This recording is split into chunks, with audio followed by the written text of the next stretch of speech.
VP Menon ने कहा है कि गांधी इसी मुस्लिम तुष्टीकरण, ये शब्द नहीं है उनके, लेकिन मुस्लिम हितों की रक्षा के लिए जिए और इसी के लिए मर गए। फिर शंकर शरण जी कहते हैं कि इस दर्दनाक इतिहास को भूलकर बहुत से हिंदू नेता इसी रास्ते पर आगे बढ़ते रहे।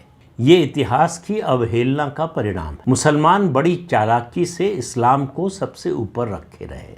हिंदू अपनी मूर्खता के कारण एक दूसरे से भारत को आज़ाद करने के लिए लड़ते रहे। भाजपा कांग्रेस मुक्त भारत चाहती है और कांग्रेस राष्ट्रीय स्वयंसेवक संघ को आतंकी संगठन बताता है, और इसके लिए दोनों को मुस्लिम वोट चाहिए। उन्होंने नाम नहीं लिया, लेकिन मुझे लगता है कि उनका इशारा बीजेपी की ओर था कि राष्ट्रवादी मुसलमानों को सहूलियत देकर वो भूल जाते हैं कि मुसलमान एक ही है।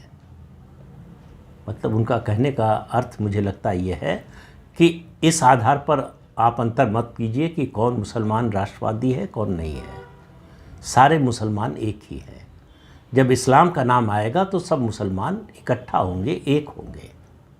तो ये जो आजकल भेद कर रही है राष्ट्रीय स्वयंसेवक संघ भी, बीजेपी भी, कि ये राष्ट्रवादी मुसलमान है, एक संगठन भी बना दिया है संघ ने तो राष्ट्रवादी मुस्लिम मंच, इन सब का मेरी नज़र में कोई मतलब नहीं है।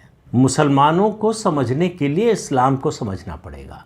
मुसलमानों की मानसिकता इस्लाम से निकलती है, तो इस्लाम को अगर आप नहीं समझते हैं तो मुस्लिम साइकी को नहीं समझ सकते हैं कि ये लोग इतिहास और गांधी की तुष्टीकरण की राजनीति के दर्दनाक परिणाम को भूल जाते हैं। गांधी, वामपंथी दल, समाजवादी दल, लोहियावादी, इन सब ने देखा कि इनकी उपयोगिता खत्म होते ही मुसलमानों ने इन्हें छोड़ दिया।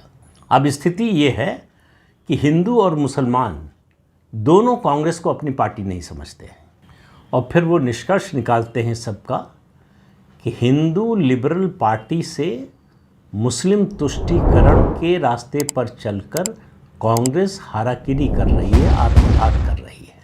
तो ये इस बात में तो कोई शक नहीं है कि इस देश के बहुसंख्यक समाज ने इतिहास के जो दर्दनाक पहलू हैं, इतिहास की जो दर्दनाक घटनाएं हैं, उनसे कोई सबक नहीं सीखा।